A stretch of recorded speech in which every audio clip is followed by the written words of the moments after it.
Hopes to win there for Scott Lindblom, and he starts this one on the outside row on row number 3. The next race is OK Junior, qualifying heat A and F, now making their way out onto the circuit. And once again, the front row, a very exciting lineup. Tame Soleil in the 208, starting on pole position. He's got Alexander Bondarev alongside from Jacopo Martinez and Matthias Orjuela starting alongside. Daniel Dalakian for the Pantheon team. He starts on that third row on the inside line next to Scott Lindblom. He's got Gabriel Kernikan behind and Luna Flusher on that fourth row. Kirill Ditiev and Merapildas round out the top 10 on row 5 from Kresim Skulinov, and Marcus Ilkunas rounding out the top 6 rows. Alex Martinez and Oliver Kinmark round out row 7. From once again, we go into the final corner, and Gonzalo there gets them slowed down. Hopefully, we go first time of asking here as they make their way round the final corner. Tame Soleil on the left, Bondarev on the right, into the tram lines. Green flag goes out, down into turn 1. Great start then from Tame Soleil. Bondarev caught sleeping. Down in the pack, he gets swamped. Down into P4. No, I think he holds on to it, and 2 cuts off in the background. It's a Sodi and a Tony cut off. Oh, that's gone very badly wrong indeed for the 226 in the middle pack. That's Louis Cochet. Yeah. And I think he ended up there with Kimitani, actually.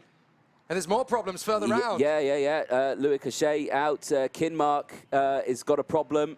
And Castellini. Yeah, there is Louis Castellini. So he's gone. And it was Marcus Shilkunias that got involved in the incident with Louis Cochet initially. There is Cochet trying to get started again. It's not going to happen. No. And for Castellini, neither. So Kinmark is gone as well. He's on the far side of the course. The Kinmark in a separate incident. In fact, we've also lost one of the Ricky Flynns that's gone off there. That's Roman Kamiab has come off the road there with Gabriel Kernikan. So Kernikan is gone, and there is Roman Kamiab walking in. So there's 2 separate incidents that have happened on this first lap then. One at turn 1 and another in the second sector. So big problems at the start. Soleil leading Bondarev, who has worked his way back up into second place off the start. He dropped to 3rd position initially behind Jacopo Martinez, but he's been able to get back past him. So Bondarev is now in second to Martinez, Dalakian, Orjuela and Skulinov as they continue to mix it. So there is still a lot to battle with, but Bondarev is going straight for Tame Soleil. He wants a piece of the victory. I thought some debris had fallen off a cart there. I thought it was a cart component. It wasn't. It was just a stone that got flicked up. Thank you to your binoculars, Jake. They came in very handy there. They're not bad, are they? They're pretty good. There's a look at the race start, and yeah, just you couldn't really tell from that angle, but it just looked like, yeah, it just got turned around. And I think the other driver there, the Tony Kart, was just a victim there. Yeah, that was nowhere to go. That was Marcus Shilkunias. Now Bondarev all over the back of Tame Soleil. Sadly, we didn't see the incident that took out Gabriel Kernikan and Roman Kamiab, but they definitely went together. Now Soleil gestures to Bondarev, come on, let's pull away. And for once, the driver behind decides to have a think about that for a moment rather than just go for the move on the inside of turn 1. So Bondarev decides to give Tame Soleil the benefit of the doubt. Actually, if I follow you a little bit, I can look after my tyres and brakes a little bit, but I'm going to go for the move as soon as I think it's ready to, says Bondarev. His teammate Martinez is just behind him, so he'll want to go for the move when the opportunity arises. But with Castellini, Cochet, Kamiab and Kernikan out of the race, there are only 23 carts still running. Bondarev in behind Tame Soleil. Then Martinez's third from Dalakian, Skulinov, Lindblom, Ditiev, Flusher, Orjuela and Alex Martinez. So this is going to be an interesting one as they go down the back straight. Bondarev follows Tame Soleil for one more lap. Is he going to go for the overtaking move? He'll have to think about it into turn 1. But Tame Soleil will surely know that Bondarev is still there. Is this going to be a charge forward for Alexander Bondarev? Well, he's not going to get the overtake this time. Meanwhile, Dalakian's going to have Lindblom to the inside line. Lindblom gets through, and Ditiev gets through, much to the expense of Dan Dalakian, who drops 2 places. Yeah, Dan struggling in this one. He had a great showing earlier on today as Kirill Ditiev sets the fastest lap of the race, 55.941 for the Tony Kart Racing team. It just shows that you can always have those up and downs. He had a great race earlier. Again, brings the question, did he push those tyres a little too hard? Now he's suffering from that joy he had earlier on. Now with the tyres struggling for traction, that always beggars the question. But Tame Soleil here leading the way. I wouldn't say comfortably from Bondarev, but Martinez is keeping Bondarev somewhat on his tiptoes a little bit here. This is an important one for Tame Soleil to hold on to, because Bondarev can really take some points off him and cost him the potential to start the superheat from pole tomorrow. So Bondarev really wants to gain a few more points, though. He's on 217. If he gets the win in this one, that'll take him to 223. That'll push him past Zach Drummond. So this is quite an important one for Alexander Bondarev to win if he can make it happen. So he's got to keep pushing. He's got to keep the faith alive. He's right in behind Team Soleil. The Sauber Academy driver is going to get the move here from Bondarev, but Soleil read it. He read it beautifully, and so Bondarev is going to drop back into second place once again. That was well read by Team Soleil. He knew Bondarev was going to go for it. What about the next corner? Not going to happen there. So can Bondarev try again in the right-hander? Not going to happen on this occasion. Soleil going to take it nicely through. The trouble is you don't want to cost your tyres too much. You've still got to keep them going to the end of the superheat tomorrow so you can have as much of a race battle as you want. But the more you force the issue, the more you're going to burn out your tyres for tomorrow. So you've got to be careful. You've got to be tactical about when you make the play. Out of the final turn, down the home straight again. Is Soleil going to have to go defensive in a turn one on Bondarev? No, he can hold the position. No, I don't think he's going to go defensive again, actually, because Bondarev, I think, while he had a quick look over his shoulder, did Team Soleil, Bondarev just signaled to him, right, okay, let's go, because I can see my teammate Martinez just behind. I don't like that. I want to kind of break away a little bit, and I think Bondarev is going to stick to his word here and stay in second place to see if they can try and pull away. The thing is, there's no reason really for no reason really for Bondarev to go aggressive on Soleil. He can just sit back and wait for his moment. As Dalakian picks up a warning flag for his incidents earlier on, there is Skudinov dueling with Lindblom, and Koenikan is the one who gets the investigation for the incident with him and Roman Kamyab, which will just add insult to injury because, of course, both drivers, Kamyab and Koenikan, are now out of the race.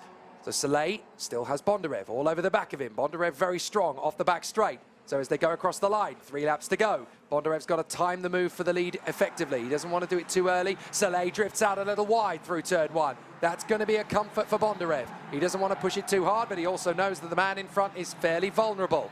So Bondarev with a little bit more experience of this than Team Soleil. So he's got a good chance to make it work in his favour. Don't forget that Alexander Bondarev came into the 2021 season as an independent. They were a family little independent outfit, and he has managed to get himself up towards the top 10 on several occasions with that particular team. Then he switched to Ricky Flynn last year. Should have had a title campaign for my money, but unfortunately at Zuera it all came unstuck and he had to sit out the rest of the season with a leg injury. Now he is back in the Kart Republic. This is his opportunity. This is his chance. If he can get a podium here, then it sets him off on a good attack for the title. And so Alexander Bondarev really wants to make good use of things. He's all over the back of Team Soleil. 2 laps to go. This is about the moment when Bondi will want to try and make the move for it. I still don't think he's going to do it, though. I think he's going to just maintain the tyres. The body language that he's showing, usually at this stage, I'll agree with you, he'd go for the move, 100%. But we're seeing something a little bit different here, maybe a slightly more reserved Bondarev. He's got the first lap of the race. Now he's going to go for the move. So he did go for it. I just thought he was going to do it a little bit earlier than he actually did. And you know what? He managed to stop the kart travelling in the apex that time, so Soleil couldn't come back at him. That was well read from Bondarev. He learned from the first move that didn't work. Dan Dalakian with a warning flag then. So that will add to his problems. And Matthias Ortweiler as well. That's his second warning flag in this race as well for Dan Dalakian. Yes, it is. So I have a feeling that Dalakian is going to pick up a little bit of an issue post-race. He may have to go see the stewards for that one. However, Jacopo Martinez now wants a piece of Team Soleil, and this could be quite a dramatic change if Soleil loses that second place to Martinez. That could change things dramatically. Bondarev is now only 1 point behind Timo Ramakas in the interim rankings, as Gerasim Skudinov now picks up an investigation flag. He's only in 6th behind Lindblom and Ditiev now. Luna Flusha there in 7th place, looking for good points as well. So it's very tight. And there's Martinez on the inside of Team Soleil. That is crucial. Soleil trying to get back at him. Got him back again. Beautiful. Yeah, well calculated there from Team Soleil. Did exactly the same on Bondarev earlier on, didn't he? But now instantly going defensive. He's going to have to park it on the apex here to stop Martinez getting that cut down the inside line as they reach that power down this corner and onto the back straight they go. Final lap board is out, and Bondarev leading the way pretty comfortably. History repeating itself for the second time in as many weeks. Soleil's going to hold on from Martinez, but across the line, just like Saturday night 2 weeks ago, it's Bondarev who gets the job done. Excellent work from Sasha Bondarev. He's got a real love of Aston Martin. Ironic, really, when that brand is associated with James Bond. And it is Bondi who gets the job done here at the front end. Alexander Bondarev, Sasha to his mates, has done a great job. And he has taken yet another Saturday night sensation to take him into Sunday. Brilliant stuff from Alexander Bondarev. That was beautiful. Yeah, very nice little race there after 9 laps. The Kart Republic driver bringing it home, and again, a solid result. He then, at the end of that one, pushes himself up into 3rd in the point standings, 223, just 1 point behind Thibaut Ramicus. But remember, Ramicus not in this race. He'll be out later on, and he will extend that lead. Tame Soleil, though, leads the point standings at the moment with 235, clear by 12 points from the drivers behind. Martinez there with the 205, rounds out the top 5 from Zach Drummond's 217. Drivers make their way into the pit lane.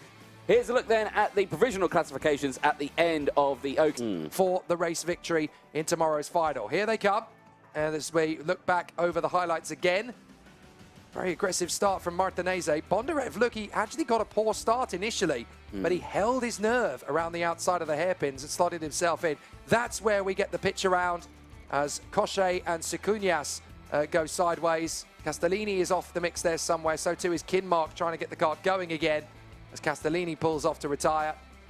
Fair play to Kinmark, he actually got the kart push started again. Kamiab and Koenikan, we didn't see their incident, but they got caught up in another separate moment as Lindblom and Ditiev went to battle with Dan Delakian, the Pantano driver, actually picking up 2 warning flags over the course of this race. But Soleil versus Bondarev, that was great to watch, and Bondi got Soleil. Soleil got him straight back again. And so Bondarev decided not to waste time battling, just give him a second chance. And then Bondarev got his move. This is how he got the win-1 though this time.